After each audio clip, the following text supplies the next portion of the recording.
12년간 미친듯이 운동만 한 축구선수가 있었어요. 근데 그 사람이 지금 뭐하고 있을까요? 여러분 앞에서 이렇게 유튜브를 하고 있습니다. 진짜 여러분 진심으로 말씀드릴게요. 노력? 잘못하면 오히려 우리 아이들의 축구 인생을 망칩니다. 다시 말하자면 무작정 노력한다고 되는 게 아니에요. 축구든 공부든 인생은 이것을 알기 전과 후로 완전히 나뉘거든요. 근데 이걸 모르고 그냥 무식하게 열심히만 하는 아이들, 열심히만 강조하는 부모님들이 너무 많아요. 우리가 실패하는 진짜 이유는요, 이 잘못된 방향으로 미친듯이 달리기 때문이거든요. 재능이 없다고, 그래서 노력이라도 해야 된다고요? 그 생각 자체가 함정일 수 있어요. 자, 지금부터 여러분 인생에서 10년을 아끼는 꿀팁 알려드릴게요. 이거 모르면 노력해도 계속 제자리일 수 있습니다. 자, 많은 사람들이 이 성공을 위해서는 많은 시간을 투자해야 한다고 믿거든요. 실제로 그렇게 행동하는 분들도 많고요. 저도 마찬가지였어요. 이 저 같은 분들이 이 영상을 보면서 이런 생각이 드실 거예요. 이 노력에서 양이 중요하다고 말하는 연구 결과도 많은데 노력의 양도 중요하죠. 노력의 양이 중요하다고 생각하신 분들은 이 그릿이라는 말을 굉장히 많이 들어보셨을 거예요. 그쵸? 성공을 예측하는 중요한 요소 중에 하나인 이 그릿은 단순한 노력이나 재능을 넘어서는 장기적인 목표를 향한 열정과 끈기를 의미하는데요. 이 그릿의 중요성을 강조하는 연구 결과를 가져와 봤어요. 웨스트포인트 사관학교와 전국 철자 맞추기 대회에서 연구 결과인데요. 웨스트포인트 사관학교의 신입 생도들은 입학 직후 이 비스트라는 7주간의 혹독한 기초 군사 훈련을 받습니다. 이 훈련은 체력, 정신력, 리더십을 동시에 요구하며 많은 생도들이 이 기간 동안 중도 탈락을 하고요. 이 앤젤라 더하슨 박사는 2007년 연구에서 1200여 명의 생도를 대상으로 그릿을 측정을 하고 이들이 훈련을 완료하는지 여부를 추적했고, 그 결과 SAT 점수나 체력 테스트보다 그릿 점수가 훈련 완료 여부를 더 잘 예측하는 것으로 나타났어요. 즉 장기 목표에 대한 열정과 끈기를 가진 생도들이 훈련을 성공적으로 마칠 가능성이 높았다는 연구 결과예요. 또 한 가지 연구 결과가 있는데, 이 전국 철자 맞추기 대회 참가자들을 대상으로 연구를 진행하였고, 이 그릿이 대회 성과에 어떤 영향을 미치는지를 분석했습니다. 이 연구에 따르면 그릿이 높은 참가자일수록 이 혼자서 단어를 공부하고 암기하는 의도적 연습에 더 많은 시간을 투자했으며, 이러한 연습이 대회 성과를 높이는데 결정적인 역할을 했다는 거예요. 즉 그릿은 참가자들이 덜 즐겁지만 효과적인 연습 방법을 지속하게 하는 동기가 되었으며, 이는 최종 성과로 이어졌다는 결과예요. 이 두 사례는 그릿이 단순한 재능이나 지능보다도 성공에 더 큰 영향을 미칠 수 있음을 보여주는 결과고, 이 웨스트 포인트 그릿의 참가자들의 연습 방식과 최종 성과에 매우 큰 영향을 미쳤습니다. 이러한 연구 결과는 장기적인 목표를 향한 열정과 끈기가 성공을 이루는데 필수적인 요소임을 시사하고 있죠.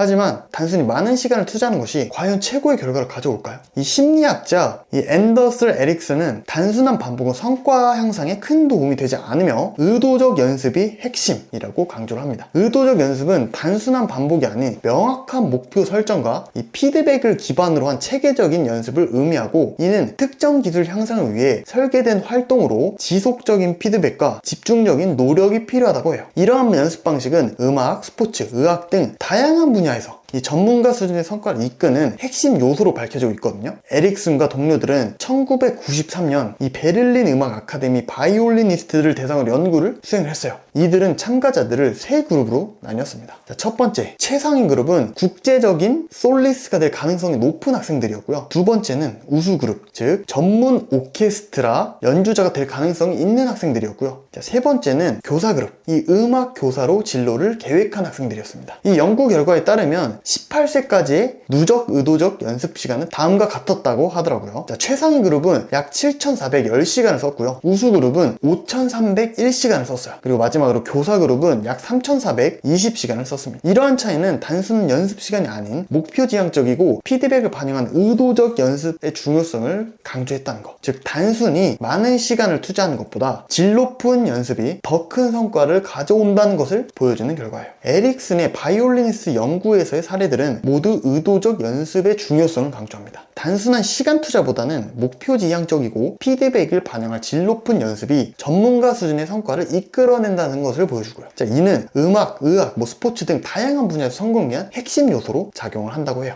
이 노력하면 오히려 망한다는 말은 단순히 우리의 자녀들이, 우리 아이들이 운동장에서 땀을 많이 흘린다고 실력이 자동적으로 오른다는 뜻이 아닙니다. 과도한 양적 노력은 기술 습득 속도를 오히려 낮추고 부상 위협을 높이며 축구에 대한 흥미를 잃게 만들 수가 있어요. 이 핵심은 얼마나 오래가 아닌 어떻게 훈련느냐예요. 이 과도한 양적 노력이 불러올 수 있는 문제점들 제가 몇 가지 짚어드려 보도록 할게요. 이 문제들은 진짜 이 영상을 보는 분들이 이미 겪고 있는 문제점일 수도 있으니 꼭 집중해서 들어주셔야 됩니다. 자, 첫 번째, 기술 정체입니다. 이 부모님들 중에 하루에 볼터치 1000개는 기본이야 라고 강조하는 분들이 있어요. 이게 가장 흔하게 발생하는 실수거든요. 이 에릭슨이 의도적 연습이 없는 반복은 오히려 발전을 정지시킨다 라는 말을 하며, 기계적으로 단순 반복을 하면 사람의 뇌가 새로운 기술로 인식하지 않아 성장 곡선이 평평해진다는 표현을 했고, 이 결론은 목표 지향적 피드백과 이걸 기반으로 하여 의도적 연습이 없으면 발전이 멈출 수밖에 없다는 뜻이에요. 저도 이 영상을 만들면서 맹목적인 노력을 했던 12년이 너무 후회스럽다는 걸 느끼게 됐어요. 이걸 몰랐던 저처럼 한평생을 바치고도 실패하는 유소년 선수들이 없어지길 간절히 바라고 있을 뿐입니다. 자, 두 번째는 만성 피로와 부상이에요. 이 쉬는 날 없이, 체계적 스트레칭 없이 주 7일 스케줄을 반복적으로 시키는 분들도 분명히 있으실 거예요. 저도 그랬거든요. 하지만 이 WHO와 피파 유스 메디컬 가이드라인을 보면 성장판이 완전히 다치지 않은 유소년기에 과도한 훈련을 시키면 이 스트레스를 받아서 가장 중요한 성장기에 성장판이 손상되어 커야 할 때 제대로 크지 못하는 부상의 위험이 급증된다는 연구 결과가 있었고요. 이 부상의 위험이 급증하기도 한다고 하더라고요. 이건 유소년기에는 생기지가 않아요. 나중에 근육량이 많아지는 성인이 되었을 때 문제가 발생합니다. 실제로 저도 고등학생 때까지는 운동을 쉰 날이 진짜 손에 꼽았었는데, 대학생 때는 무려 절반 이상을 이제 운동을 쉬게 되는 경험이 있거든요.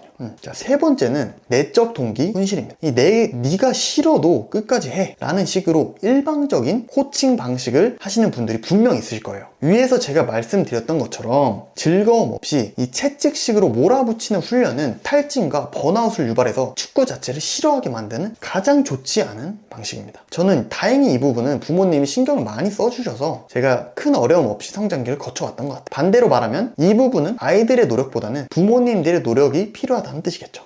그러면 이제 어떻게 훈련해야 되는데 궁금하실 건데, 제가 5가지로 좀 정리해서 좀 팁을 드려보도록 할게요. 자, 첫 번째는 이 목표 구간화입니다. 이 8주 단위로 기술 향상주, 전술 이해주, 회복주를 교차하고 편성하고, 이 사이클마다 하루는 완전 휴식을 주는 게 중요해요. 이렇게 하는 이유는 3가지로 나뉘는데, 첫 번째는 누적 피로를 관리하기 위해서요. 6주를 집중해서 하고 한 주를 회복하고 1일 완전 휴식하는 이 훈련 방법은 이 과훈련의 위험을 최소화시킬 수 있고 성장판의 손상과 번아웃을 방지할 수 있는 가장 좋은 루틴이거든요. 두 번째, 습득, 응용, 정착의 이 순환 시스템이에요. 이 기술, 전술, 회복, 이 단계별 자극을 줌으로써 학습의 장기 기억 전이가 촉진될 수가 있거든요. 이렇게 하는 이유가 있어요. 그러니까 누적 필요를 관리하기 위해서인데, 우리가 6주를 집중하고 한 주를 회복하고 그리고 1일을 완전 휴식하게 될 경우에는 이 과훈련의 위험을 최소화할 수 있고 성장판 손상과 번아웃을 방지할 수 있는 가장 좋은 루틴이에요. 사실 이 훈련법은 각 팀에서 해주는 게 가장 좋은데, 국내 팀에서 이 훈련법을 다루는 곳은 거의 없다시피 할 거예요. 참 아쉽긴 한데, 이런 훈련법은 좀 적극적으로 도입하려는 팀들이 많아지면 좋을 것 같다는 생각이 들더라고요. 두 번째, 의도적 연습 3요소에 대해서 설명드릴 건데, 우리 첫 번째는 이 구체적인 목표 설정입니다. 그리고 두 번째, 즉각적 피드백. 그리고 세 번째, 점진적 난이도 상승이에요. 자, 예시를 들어드리면 구체적 목표 설정을 통해, 자, 이번 연습에는 정확히 무엇을 개선할 것인가를 먼저 심어주는 게 핵심이에요. 자, 오늘은 10m 인사이드 패스를 우리가 30cm를 벗어나지 않는 정확도로 15회를 성공하는 게 목표야 처럼 말이죠. 그리고 즉각적인 피드백을 주는데, 방금 시도가 얼마나 목표에 접근했는가를 알려주기 위함이고, 선수가 10m 인사이드 패스를 시도했다면 우리가 5초 이내 핵심 메시지, 즉 예를 들면 이 발목 고정시키고 자세를 낮춰 라는 식으로 피드백을 준다는 거예요. 이 구체적인 목표를 설정을 하고 즉각 피드백을 받으면서 개선이 되고 있다면 우리가 점진적으로 난이도를 상승시키면 돼요. 자, 여기서 포인트는 성공률 100%에서 70%로 낮출 만큼의 새 자극을 줄 수 있는지를 생각을 해봐야 돼요. 우리가 패스 거리를 10m, 15m, 20m로 늘리는 거죠. 자, 이걸 잘하기 위해서는 3가지 원칙이 있는데, 이 구체적인 목표가 3개를 넘으면 집중도와 피드백의 질이 떨어지기 때문에 한 번에 하나씩 잡아주는 게 좋고, 좀 더 세게 대신 볼 속도가 35km 이상은 돼야 돼 처럼 수치로 말해줘야 하며, 이 아이 스스로가 조금은 어렵지만 그래도 해볼만 하네 라는 생각이 들 정도로 작은 승리를 이어붙여서 계속 도전할 수 있게끔 만들어주는 게 중요한 포인트예요. 자, 세 번째는 다중 스포츠를 병행하는 거예요. 이 부분은 사실 쉽지 않을 수 있지만 유소년 시기에는 취미로 타 종목을 병행하는 걸 추천드려요. 우리가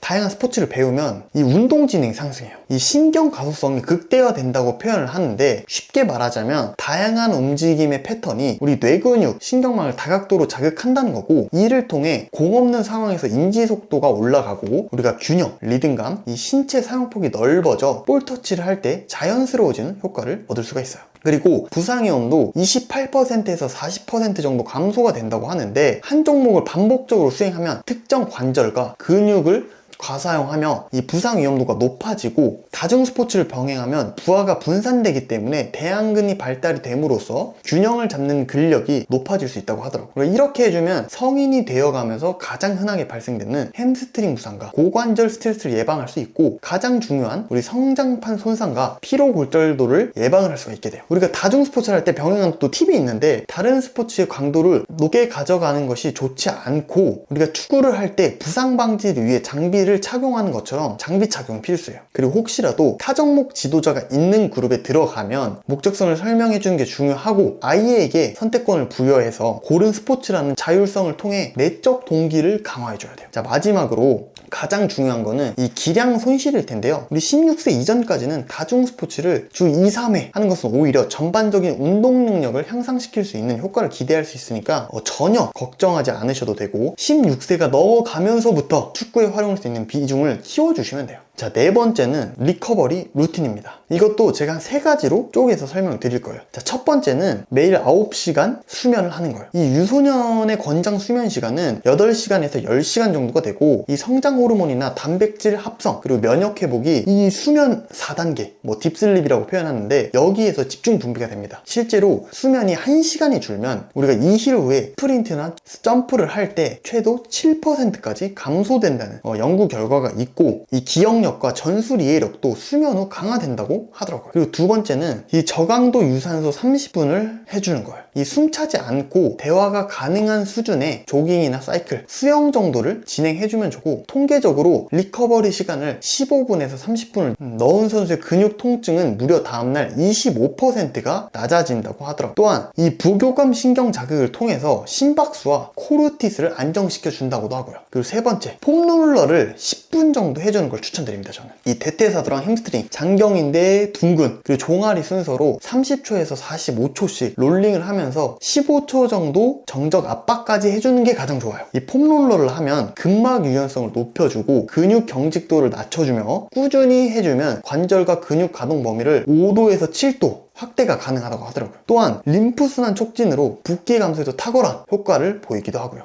네 번째는 식습관이에요. 식습관. 이 체중 40kg 선수 기준으로 탄수화물 40g, 단백질 12g 내외로 섭취를 해줘야 되고, 한 끼 기준에서. 자, 운동 30분 이내에 섭취를 할 때는 우리 글리코겐 합성 속도를 극대화를 시켜줄 수가 있어요. 이 식습관을 무시하는 경우가 있는데, 글리코겐 재충전 실패 시, 다음날 고강도 훈련 시 피로도가 높아져 부상을 야기할 수 있고, 단백질 섭취를 하면 미세한 근육 손상도 복구시켜주기도 하고요. 자, 다섯 번째는 피드백 저널인데요. 쉽게 말하면 이 아이의 자기주도 학습과 내적 동기부여를 유발을 하는 거예요. 우리 일지를 쓰는 거죠, 일지. 이 아이가 직접 잘된 점 3개, 어려웠던 점 1개, 다음 주 시도 1개를 기록을 하게 하고, 부모님들은 칭찬 대신에 질문으로 내적 동기를 북돋아 주는 거예요. 이 너무 많이 적을 필요는 없고, 우리 주에 한 2-3번 정도 우리 팀 훈련이나 아니면 주말 경기 후에 우리 10분 이내로 짧고 간결하게 쓰는 게 좋아요. 종이노트를 써도 되지만 요즘은 뭐 디지털 앱들도 많이 쓰니까 뭘로 쓰는 크게 상관없습니다. 부모님들은 일방적으로 칭찬 대신에 확장 질문을 토대로 사고를 자극해주는 게 좋은데, 자, 예를 들면 잘 됐다고 느낀 이유가 뭐야?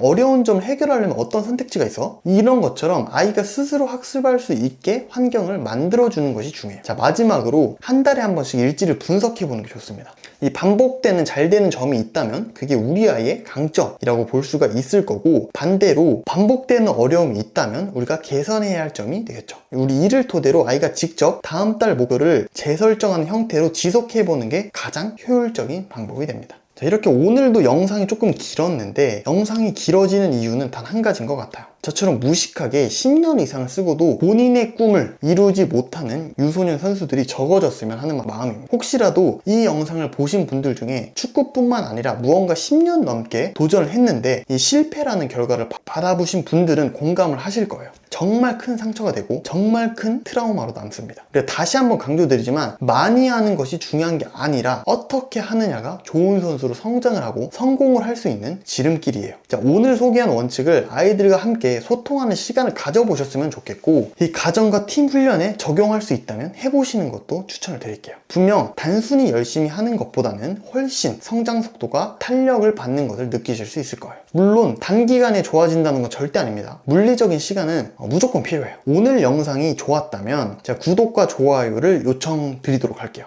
항상 말씀드리지만 제가 요청드리는 구독과 좋아요는 이번 영상이 좋았고 다음 영상이 기대되는 분들에게 말씀을 드리는 거예요. 저는 많은 분들이 제 이야기를 듣고 채널이 커지길 바라지 않아요. 그냥 단지 제 채널과 저를 통해 이 유소년 선수들에게 긍정적인 에너지를 널리 퍼뜨리고 싶은 마음이에요. 그러려면 이 영상을 시청하고 계신 우리 학부모님들의 노력이 필요합니다. 그래서 구독과 좋아요를 요청드리는 거고, 혹시나 저와 소통하고 싶은 부분이 있다면 댓글로 남겨주시면 좋을 것 같아요. 더 좋은 콘텐츠로 찾아뵐게요. 감사합니다.